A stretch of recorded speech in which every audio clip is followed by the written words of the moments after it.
Salut à tous, c'est l'Agricoq, j'espère que vous allez bien. Bienvenue dans ce nouveau vlog au semis de blé à la ferme. Donc comme vous le savez bien, ça fait quelques années qu'on n'a pas fait de blé nous sur l'exploitation. Et donc là cette année, on a prévu faire 10 hectares. Donc c'est prévu qu'on sème les 10 hectares de blé aujourd'hui.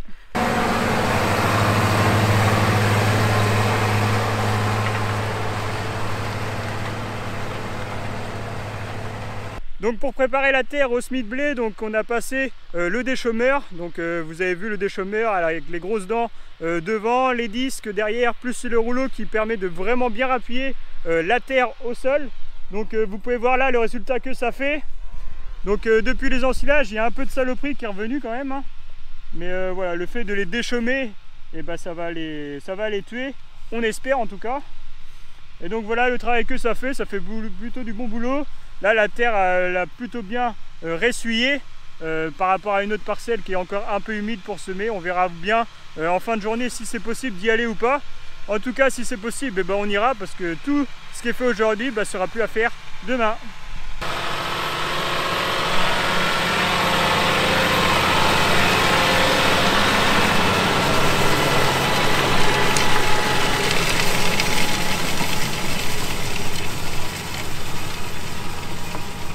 Donc là je suis dans une parcelle de 4 hectares. Donc en fait on sème le blé dans les parcelles où on a le moins de potentiel de rendement possible en maïs en silage. En fait là c'est des parcelles assez séchantes, surtout l'été.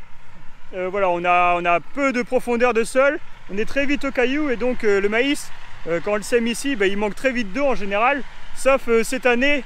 Parce que l'année 2021 était vraiment exceptionnelle au niveau des précipitations. On a eu énormément d'eau comme vous le savez, on a eu des beaux maïs vraiment partout. Mais bon, ça c'était assez exceptionnel.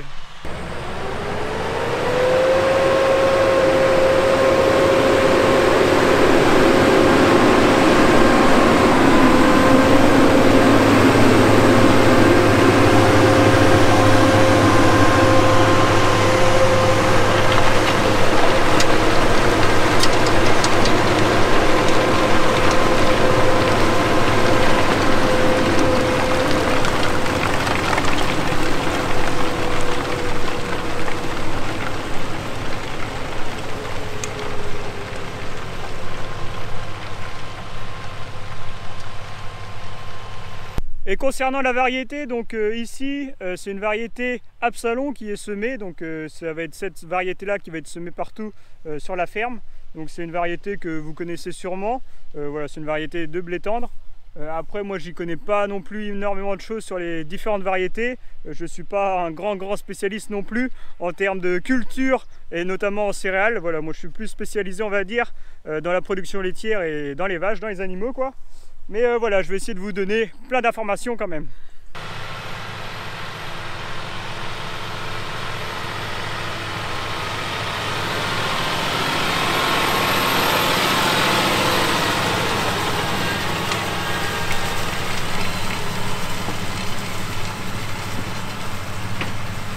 Et donc nous sur l'exploitation on a fait le choix tout simplement d'avoir une variété assez résistante à tout type de maladie.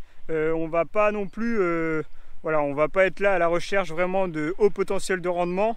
Là on est plus à chercher à vouloir avoir de la paille et avoir une culture vraiment résistante aux différentes maladies, pour la simple et bonne raison c'est qu'on n'a pas de pulvérisateur à la ferme. Voilà, on n'est pas équipé au niveau matériel pour pouvoir intervenir dans les champs et traiter comme on a besoin de le faire quoi.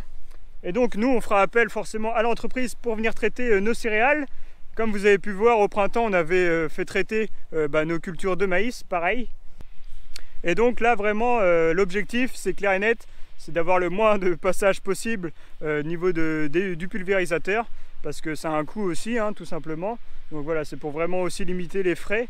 Et comme on n'est pas équipé, voilà, moins il viendra, mieux ce sera pour nous, pour la trésorerie de l'exploitation. Et donc là vraiment voilà, c'est d'avoir une culture vraiment suivie le plus simplement possible et avoir vraiment voilà, un objectif surtout paille à l'été prochain, parce que nous sur l'exploitation on a besoin de paille pour les animaux. Donc voilà, ce sera vraiment l'objectif, d'avoir de la paille et forcément aussi avoir un peu de rendement, histoire au moins de retomber sur nos pieds quand même, parce que le coût d'implantation d'un blé ça coûte de l'argent. Donc voilà, on verra bien à l'été prochain ce que ça donnera pendant la moisson.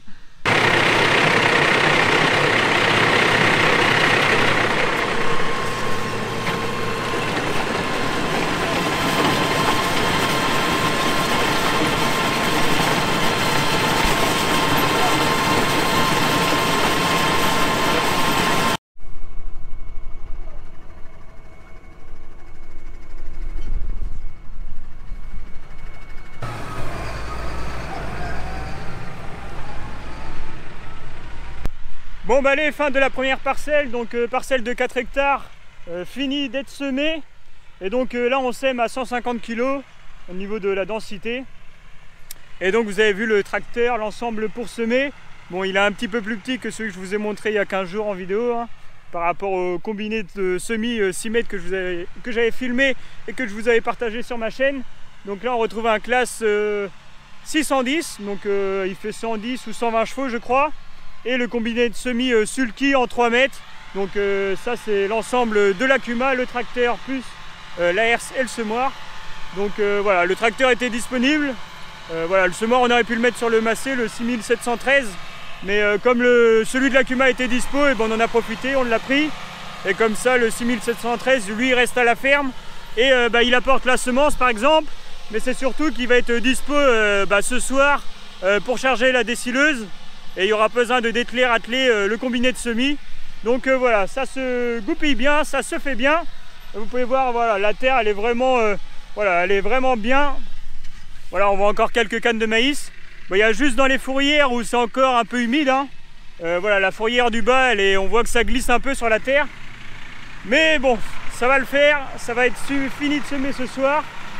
Et donc là après on va être dans une autre parcelle. Voilà, une parcelle de 4 hectares et on verra, on va voir si la terre est prête ou bon à semer. Donc je vous dis à tout à l'heure.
Quand je vous disais tout de suite que ça glisse un peu sur les fourrières, bon je sais pas si vous allez bien le voir à la caméra, mais donc là, voilà, ça glisse un peu plus, on voit que la terre est beaucoup plus collante, et par rapport à l'autre partie à gauche là, qui est elle beaucoup plus, beaucoup mieux quoi. Mais donc voilà, un peu le boulot que ça donne. Bon bah allez, fin de la parcelle, donc là on a fait 4 allers-retours pour la fourrière, c'était prévu qu'on en fasse que 3. Mais voilà, on a mal calculé le coup. Mais bon, vu la taille de la fourrière, elle fait, je pense, je sais pas, même pas 50 mètres à tout casser. Donc voilà, ça fait un peu de gaspillage de semences, mais c'est pas bien méchant. Et donc voilà, let's go pour la prochaine parcelle.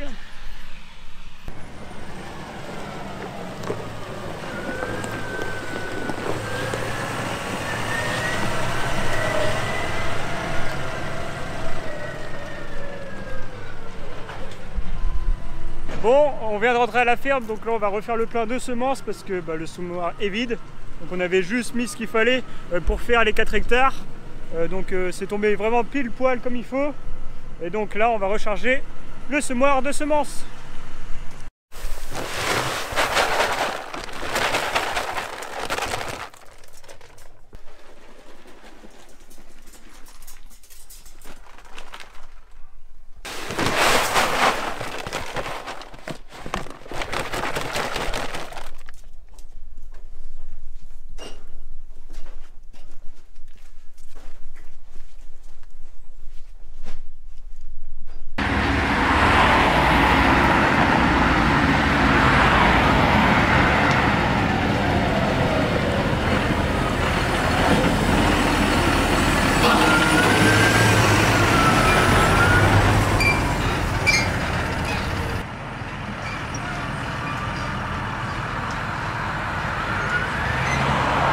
Bon, mais voilà, arrivé à la deuxième parcelle. Donc le tracteur, lui, vient d'attaquer à semer sa première ligne droite. Et donc la terre là est plutôt correcte, hein. Franchement, je pense que ça va le faire sans problème. Donc là, il a été rechargé le semoir au maximum. Donc on peut faire 3 hectares. Donc 3 hectares, ça met 3 heures à semer. Parce qu'on fait 1 hectare à l'heure à peu près avec le semoir. Mais bon, là, dans cette parcelle-là, c'est des grandes lignes droites. Donc je pense que ça va bien aller. Ça va être assez fait rapidement. Mais là, il est quand même 17 heures passées. Donc voilà, la nuit va vite tomber. Donc là, je vais vous prendre quelques images de l'ensemble au semis. Et j'espère que ces images-là vont vous plaire. Et puis on se retrouve juste après pour la suite. Allez, à tout de suite.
Donc là, parcelle aussi assez séchante, hein. De toute façon, ce que je vous ai dit tout à l'heure en début de vidéo, les 3 parcelles qui vont être semées en blé sont des parcelles où il y a on va dire potentiellement, il y a moins de rendement de maïs d'ensilage.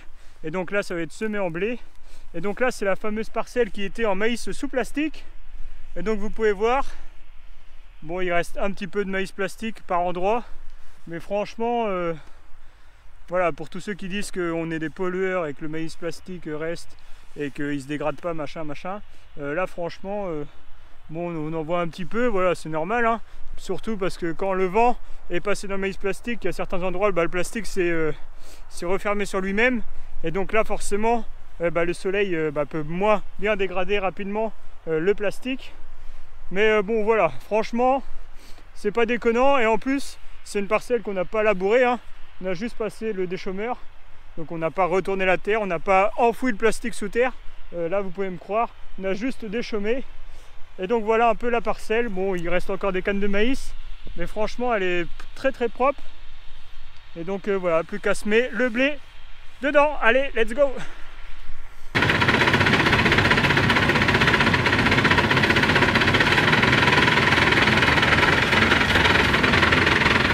Bon, je sais pas si vous me voyez encore parce qu'il commence vraiment à faire nuit. Et du coup là en fait on a eu un petit souci. En fait le semoir, enfin il y a une branche qui s'est coincée dans la roue d'entraînement du semoir. Donc ça a fait une petite ornière, on va dire. Je sais pas si vous voyez bien là. Donc on sait pas depuis quand on a pris la branche. Mais voilà, c'est des petites choses qui arrivent. C'est comme ça. Le principal c'est que le semoir lui il est reparti, on a enlevé la branche. Même si elle n'était pas facile parce qu'elle était bien coincée. Mais voilà, c'est reparti. Et donc là, ouais, il y a une petite tranchée.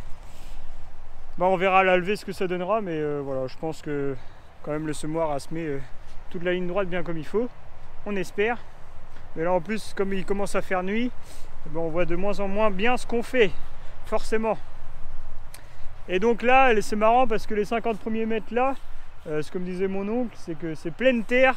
Et donc là direct ça colle un peu, c'est pas top du top, mais bon 50 mètres plus loin après on retrouve la terre plus légère et donc après ça va tout seul. Mais voilà, ça va le faire quand même, hein. De toute façon il faut qu'on avance, il n'y a pas le choix. Bon allez, fin de la journée pour moi. Donc là mon oncle il en a encore pour un petit peu de temps quand même, hein. Le temps de vider le semoir. Donc comme je disais, ouais, il y a à peu près encore 2 hectares et demi à faire. Donc voilà, il y a encore 2h30 de boulot, je pense, facile. Donc il va pas finir de bonne heure, mais voilà, c'est la période qui veut ça. Faut bien que ça se fasse le boulot, hein. Faut bien que ce soit semé. C'est surtout qu'on est dépendant de la météo comme à chaque fois, donc dès qu'il y a une fenêtre de météo, bah, il faut y aller. Et même si c'est de nuit, bah voilà, tant pis, c'est comme ça.